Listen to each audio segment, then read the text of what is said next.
Okay, welcome back to Believe You Are a Good Mom. I have an amazing guest today her name is, actually, it's a little tricky.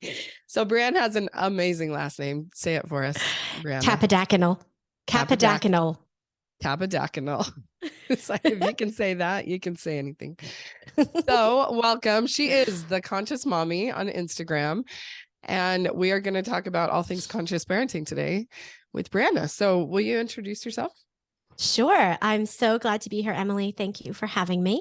I'm a licensed marriage and family therapist, and I specialize in perinatal, infant, and early childhood mental health. And I've been working in this field with families and very young children for the past 11 years. And even though my own parenting journey started about almost 5 years ago, my kid is almost 5, and I have another child who's 2. I have been immersed in this reparenting journey for quite some time. And that's really how I would, characterize conscious parenting as this beautiful opportunity to rediscover who we are at our core, who we were created to be, so that we can show up for our children in a way that is aligned with who they are, aligned with their authentic expression. So I'll give you a little bit of backstory.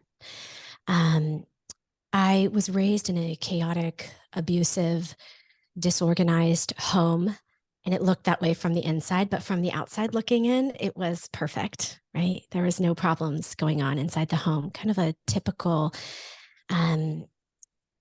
upbringing for my area. I'm from outside Pittsburgh, Pennsylvania, little town called Newcastle. Mm-hmm. And I had assumed for the longest time, my whole life actually, that this is what it must be like. Like everybody must be afraid of, sitting at the dinner table because you don't know what's going to happen. And everybody must feel scared to go to bed at night because they don't know what it's going to be like when they wake up in the morning. Everybody must be walking around on eggshells at all times and be on constant edge. And so the way that I coped with feeling constantly on edge was by, being perfect at everything and like being the top of my class and, literally excelling at things that like I had no business excelling at. And fast forward to, getting into college and seeing and talking with other people who did not grow up this way was just kind of this big eye-opening experience of like, what am I getting myself into? How is this possible? Like, you mean you were not constantly criticized for your weight? You were not constantly criticized for how your face looked? You were not constantly beat and hit and, scolded in public and, like your hair being pulled regularly? Like that was not a normal thing for you. It was truly like shocking to me to learn that. And that was what propelled me to get into my own therapy. Mm. And in my own therapy, I am literally not kidding. For the first 2 years of like when I got into really good therapy, like with my current therapist who I've been working with for a long time now, when I got into that, I sat on his couch every single week for 2 years and all I did was cry. Wow. And it was so cathartic to like just have a space where I could go and I could just cry and I could just release what I had been holding on to. And that was the start of my reparenting journey, honestly. I had to find a way to release. And the timing was kind of beautiful because I was also working with families while I started doing like this deep kind of work for myself. And I started to realize, wow, like these children, I was working in a therapeutic preschool. These children are having such serious issues. We're talking serious traumas and foster care and physical abuse, emotional abuse, psychological abuse, parents that are incarcerated, etc. I mean, really big things. And these kids are like 3, 4, and 5. Of course, they are having epic temper tantrums and epic meltdowns and are presenting like they, have ADHD and, the mysterious ODD, oppositional defiant disorder. Really what they had was, PTSD. And really what they had were parents who also had significant PTSD. And so I was working with these children and I realized like, this is not enough.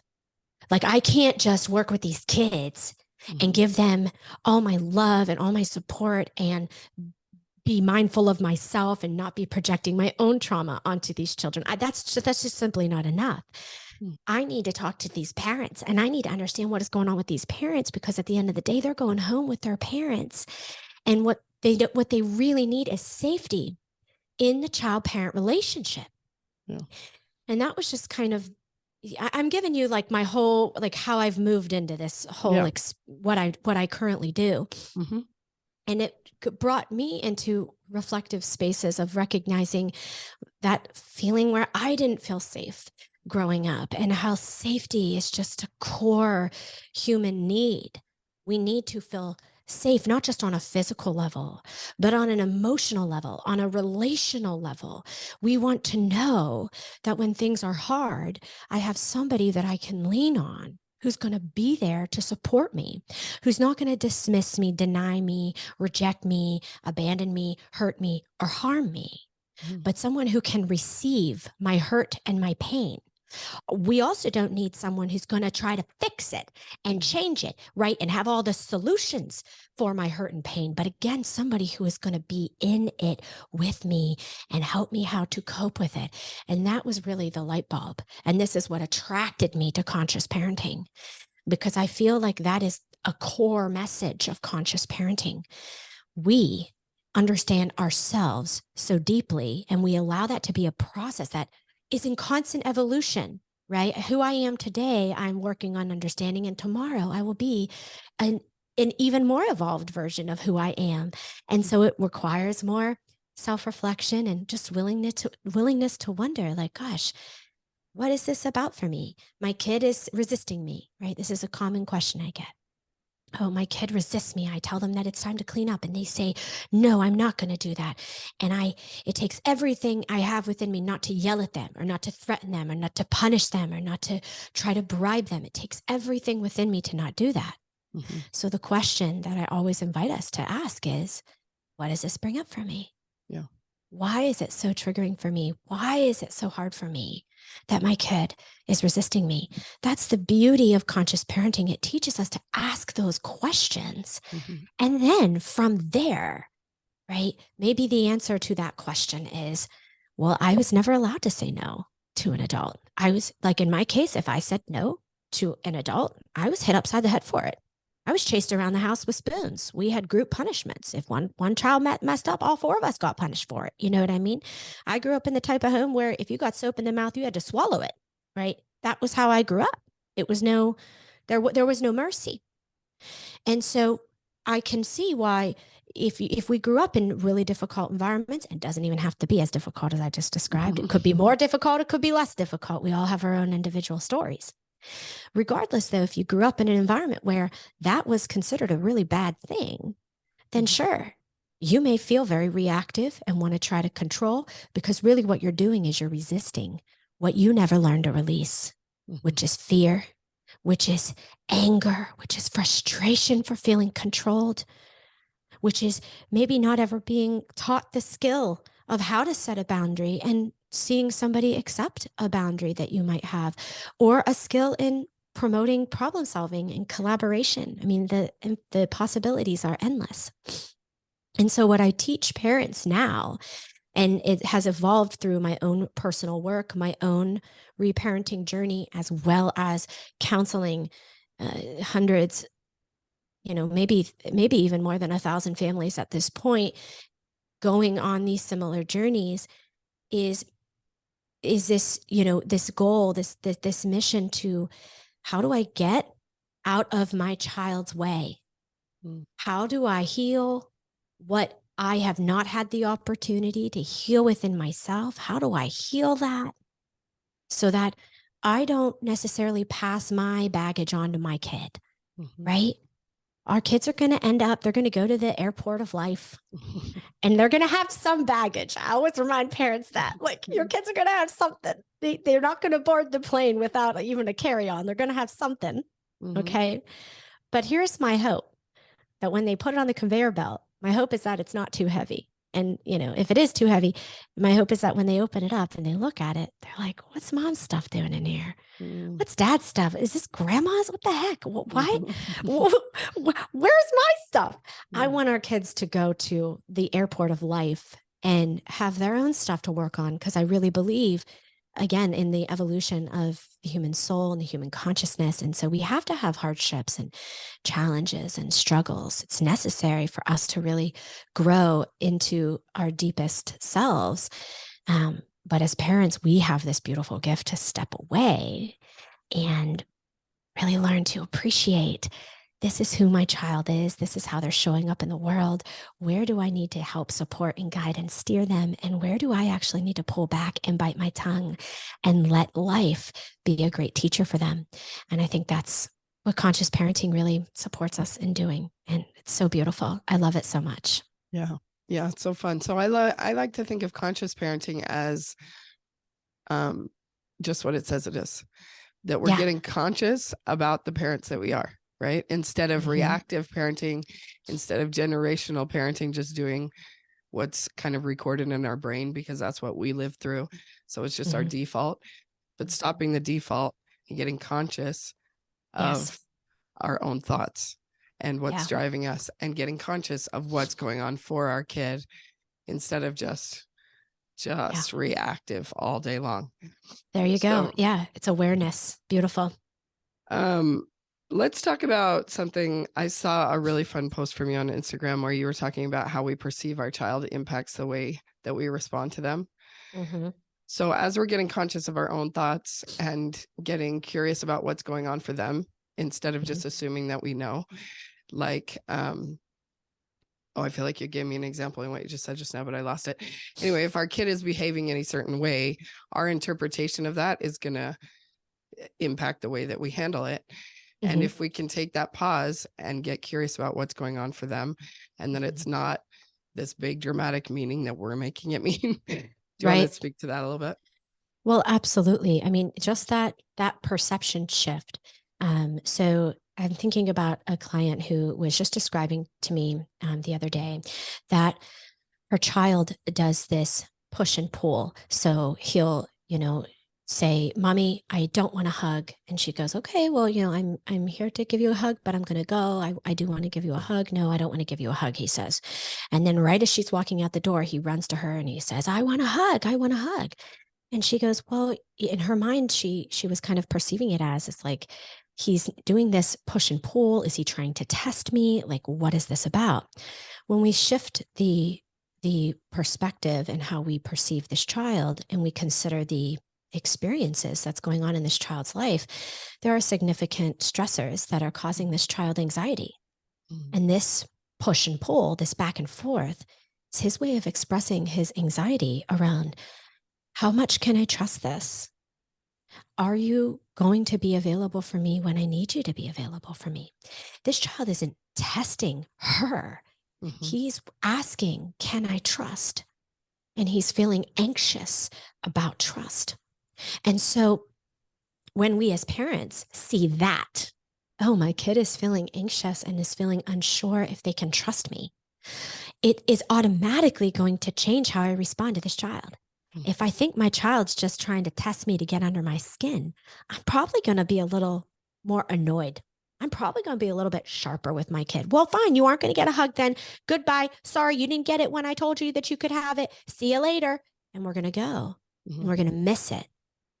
And don't worry, if we do that, there will be an opportunity. We'll come back around. We will repair. Do not worry, because I don't expect anybody to be all, with it and attuned and connected all the time. Sometimes we're just triggered ourselves, right? And so I can't actually see what's going on with the kid. But if we can make this like habit, and, habits take practice, but if we can, that practice of, gosh, is there another way for me to perceive this? And then I see, oh, my kid is anxious. And he does have quite a bit to be feeling anxious about. What if I pause and I speak to that? Honey, I wonder if your uncertainty with giving a hug is because you're feeling really anxious and nervous. It's hard. I know that you worry if I'll be coming back. And that's reasonable to fear that, sweetie, especially with what you've been going through. I can see that, right? Now I'm meeting the child where the child is at because I've shifted my perspective. Yeah. Yeah. And all of that's only possible if we can be regulated ourselves, right? So it's always the first step. It is. To calm our own nervous systems and watch for those triggers that you're talking about, where if whatever the child is doing is triggering us, then there's some reparenting that needs to be done there, that this is some trigger and we're making it mean something that we've brought in our own baggage, right? Absolutely. So I love how you said at the beginning, it's all about who we are at our core, because that is my big platform that I'm always pounding the pulpit about, like that we are good. So believe that you are a good mom means that we are good at our core. Mm-hmm. And some people like to give me pushback about that. I'm with, well, what about abusive moms, or what about, and you tell me these heart-wrenching stories about the way you grew up. And I just feel for your mom so much, because I know that she is good, and what she's been through, the baggage that she came onto her airplane ride with, is just unimaginable that she would behave that way. But we are not our behavior. We are who we are. And our behavior can get in alignment with who we are when we cut ourselves some slack, Amen. Instead of what our unconscious parenting tends to do. And then what our unconscious brain tends to make that mean. So if we're not showing up the way we want to be and we beat ourselves up for it, then we just perpetuate that cycle.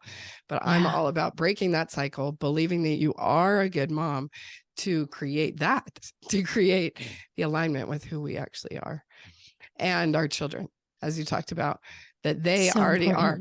We think that our role as a parent is to teach them. They come down here so perfect, and really all we're doing is trying to repair the damage that we're causing, not teaching them something that they don't already know. Yes. They already know how to process their emotions, but watching us mess it up, it shows them like this alternative way, and then they get confused. So really, like, reparenting ourselves is our job, not to parent our kids. The kids are going to pick everything up from the modeling that we do, not the in the heat of the moment trying to teach them a lesson. Those sorts of things are counterproductive. Yeah. So many important points here. I want to go back to, how can I, with, what about the abusive mom? Because you made some really important points. Yeah. We're not just abusive in a vacuum. There is a reason. Abuse is intergenerational. Abuse is a behavioral pattern that is passed down until a parent decides to stop repeating the abuse. And when I hear people say that they can't forgive their parent because of their abuse, I always remind them that we end up hurting ourselves more. We end up like stabbing ourselves in the side. We don't forgive somebody for them and for their own relief. We forgive for ourselves. And it's really compassion that we're developing when we forgive, right? So like, it took me a long time to really be able to forgive my mother. Honestly, on her deathbed, I was still trying to get her to apologize, because I couldn't imagine her leaving this world without me actually hearing her take ownership for how she behaved toward me. And I did not get that. And it taught me a really important lesson. We have expectations for other people to take accountability for the ways that they hurt us. And it is the expectations that lead to our suffering. Yeah. And freeing her, death freed her, right? But me, Bryana, and that need that I had, freeing her from my need for her to apologize, has probably been the best thing that I have ever done for our relationship, even post-mortem. By the way, mommies, you never stop mothering. Even from the grave, you're still mothering. So, I've really, I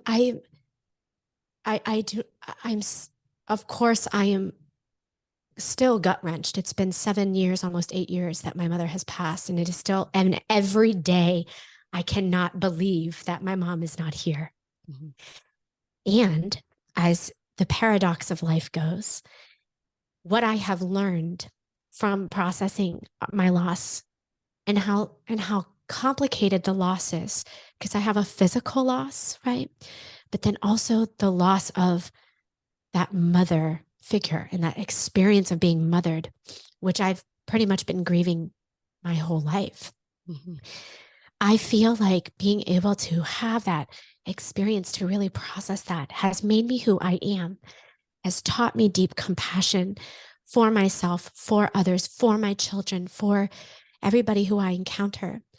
And I do like to share bits and pieces of my story at times, not to garner sympathy. That's not my purpose, but to encourage each of us to think about, who am I being hard on? And really the answer is, if you're being hard on people around you, it's because you're the hardest on yourself. Yeah. And so how can I be easier on myself so that I can actually be easier on everybody around me and the people I love? That doesn't mean that you accept, toxic, abusive behavior, right? You still set boundaries around behavior that's inappropriate, like 100%. You don't have to accept that behavior, but appreciating that, like, this is the best that person can do. Mm-hmm. Like the best with the resources that they have access to, the resources that they're willing to access. This is their best. I'll have boundaries around it because their best, it can be sometimes harmful to me. So I'm going to have some boundaries around that. But even with that, I can still have compassion. I can still love, right? I can still offer that. It doesn't harm me to offer love and compassion. It really harms me the most when I offer love and compassion without boundaries around abusive, toxic, intrusive, dysfunctional kinds of interactions. Mm-hmm. Yeah, I love that you're so vulnerable in sharing your story, because it really is an example of what's possible. Yeah. That it is possible. Because I feel like as moms, one of our biggest fears is that we're going to just, destroy our children, right? That we're messing them up so bad. And you can really see that, I mean, even the behaviors that your mom did, like, it is possible for you to heal from those and be even stronger. And that it's not like just a free pass to go behave however we want. Our kids will deal with it in therapy someday. They'll be fine. Obviously, like, we want to behave in our best behavior also and teach them how to do that. But we're just all a big mess in this life. Like, it is the point of this life. It's the point. It's supposed to be messy. That's the beauty of it.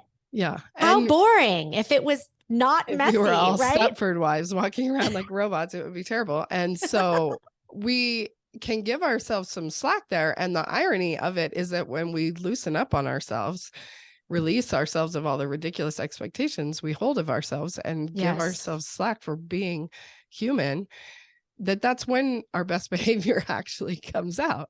It's so true. Take the pressure off. Yeah. Dial it down. The pot is going to boil if you leave the lid on and you have the heat on high. You turn the heat down low and you lift the lid off, steam comes out and the water goes to a simmer. It's okay. We have to be willing to do that for ourselves. And when we do this, the reason why I think women in particular, I'm going to speak to women, I'm going to speak to mothers. Mm-hmm.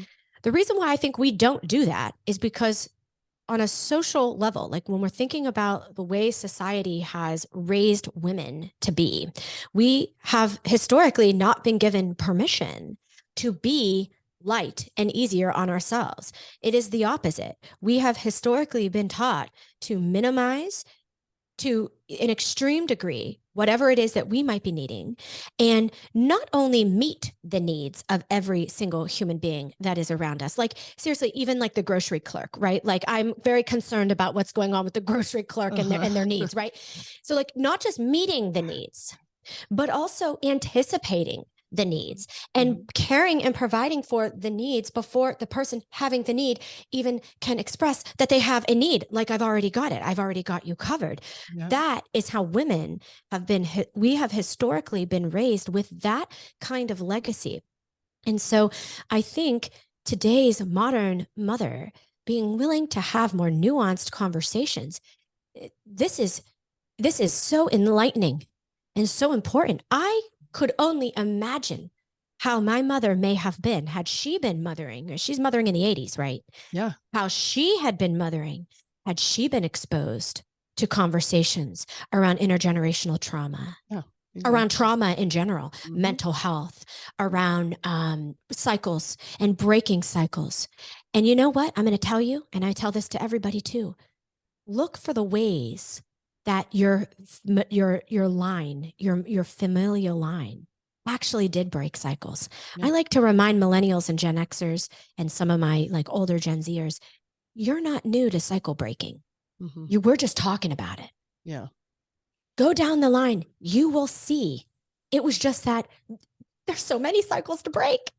And that's another message. Oh my God, Emily, I don't want anybody walking away from this thinking, oh, I have to break every single cycle or else my kid's going to be maladjusted. For goodness sake. No.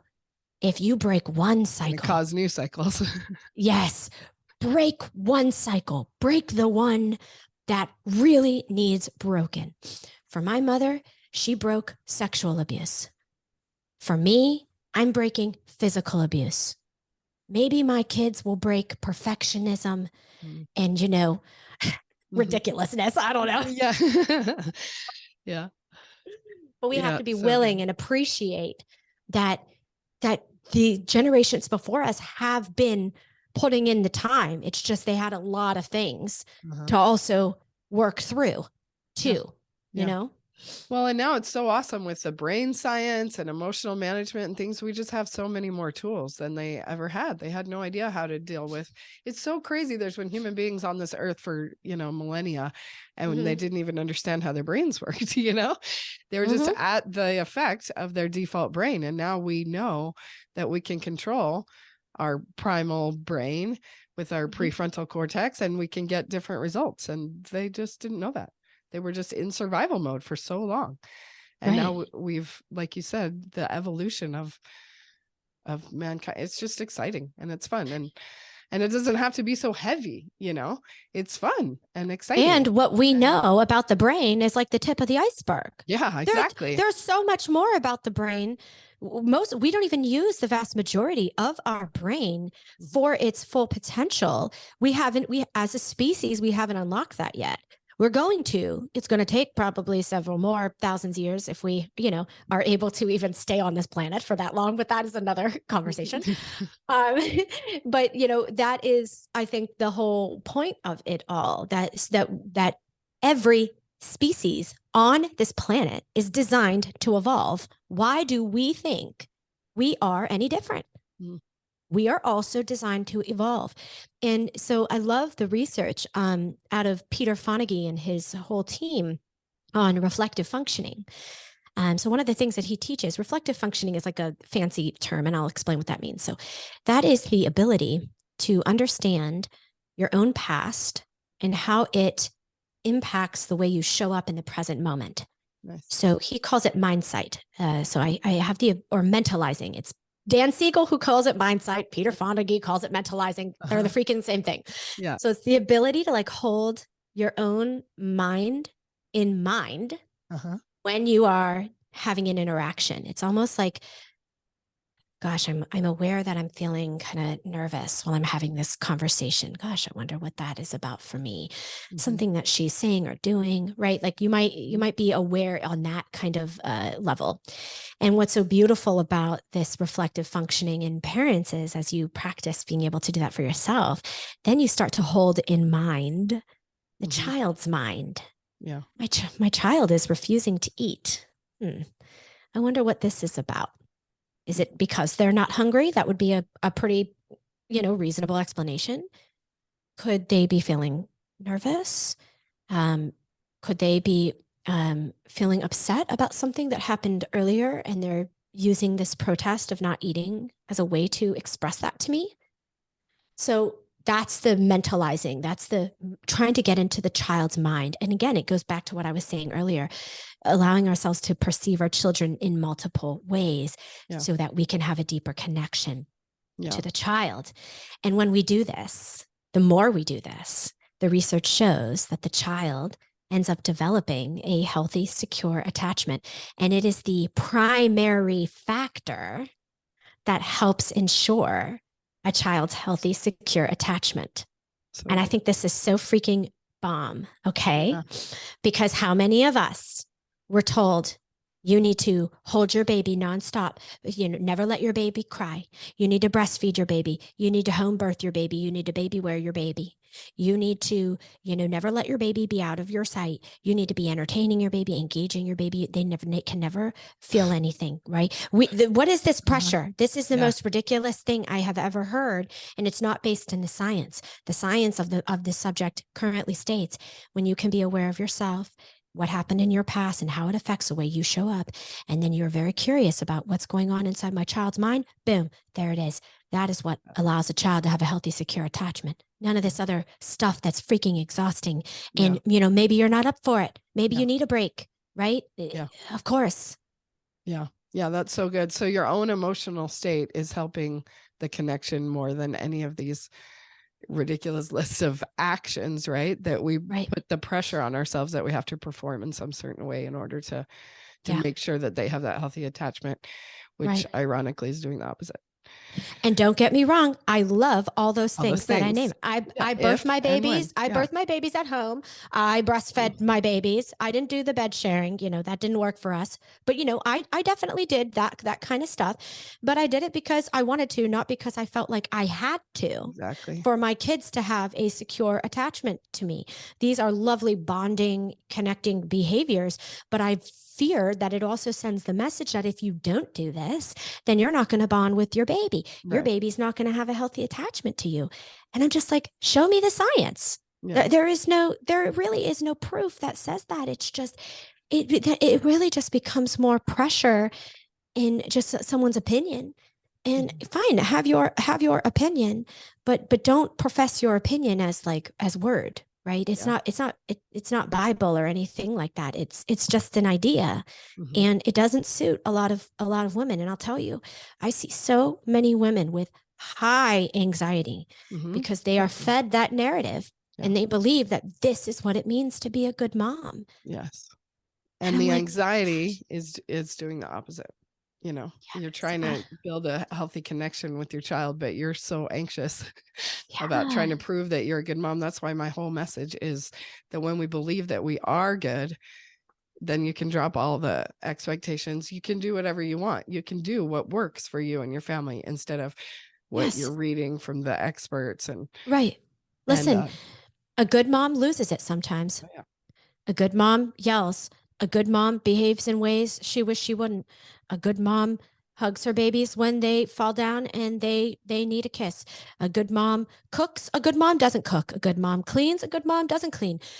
There is no definition for what a good mom is other than if we're going to go back to the science. D.W. Winnicott, he said, what is a good enough mother? And I hate that it was just mothers, but this was the 1950s. Okay. They need to edit some of this, but this is just what it was. But what is the good enough mother? If 1/3 of the time, 33% of the time, this mother is responding to the child's needs and getting it right in a timely enough manner, that was enough for a healthy, secure attachment. So that meant 2/3 of the time, the mother's missing the mark, the mother's not getting it right, or the mother ends up repairing. Right. As you had said, we're spending most of our time not getting it right and repairing. And we're spending a little bit of the time getting it right and giving a child that sense of, oh, okay, she gets me. Yeah.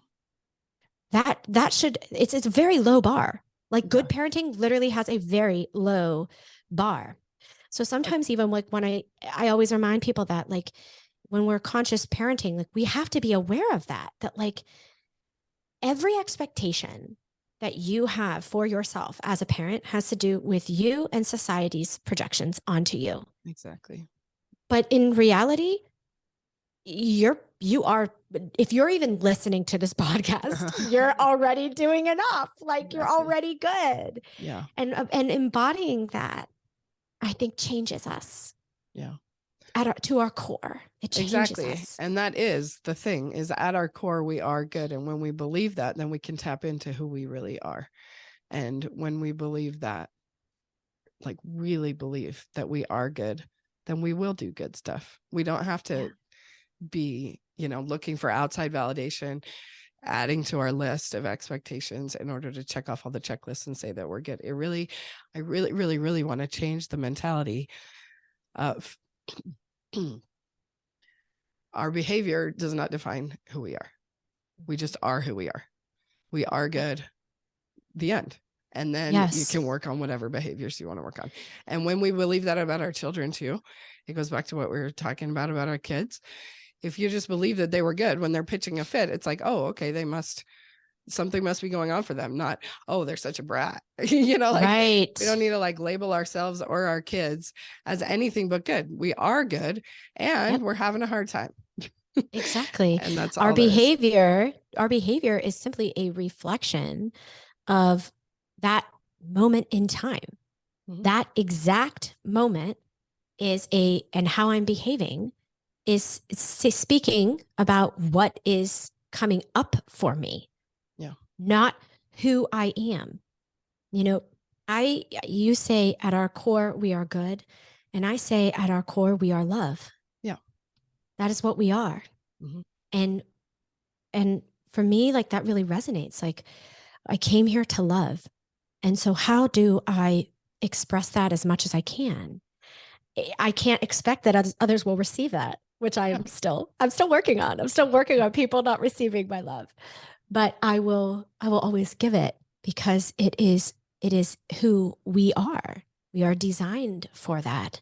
And we're designed to be generous with our love and our goodness and our inner kindness and our generosity. And I think when we feel blocked, right? When I feel like I'm not good, when I feel like I'm struggling to show my love, when I feel like fill in the blank, that is a really good time to go into some self-nurturing work. Mm-hmm. Okay, how can I ground? Let me get into nature. I'm a big fan of getting into nature. Rain, snow, sleet, shine, whatever. Mm-hmm. Get into nature. Sit in front of a tree. Oh my God, I'm getting really crunchy, but true. I'm being very true. Sit in front of a tree. And I want you to look at that tree. And I want you to think, how long has this tree been here? What has it seen? What has it heard? Who has walked by and experienced the joy of this tree in the past? It must be hundreds, thousands of people, especially an epic, beautiful, big tree. How many homes for birds did this tree provide? And when it was stormy, did this tree fall down? When it was windy, did this tree get knocked over? When it was a drought, did this tree shrivel up? And the answer is going to be no to all three of those. The tree stayed rooted. It continued to trust that what it needed was going to be provided for. And as a result, it would continue to provide for others. And that is what we need to be reminding ourselves constantly of. Mm-hmm. Go back into nature, root, ground, and trust. I can do this. I am good. My life is meaningful. I am purposeful. I receive and I give. I do both. Very important message for mummies. I receive, sure. Right? And if I'm not receiving, I take. Because we need to make sure that we're getting what we need too. Mm-hmm. Right. Yep. So good. So good. All right, Bryana, thank you so much. That was so beautiful. Thank you for Emily. Being here and sharing. Can you tell everyone where they can find you? Sure. The best place to find me and connect with me is on Instagram, but I'm also on Facebook, and TikTok, but my handle is Conscious Mommy. And if you're interested in checking out any of my workshops or getting some individual coaching, I can support you. And you can do that you can see all of that at consciousmommy.com. Okay, perfect. Well, thank you so much again for being here. And I really appreciate it. Thanks, Emily. I'll get conscious. Okay. See you next time.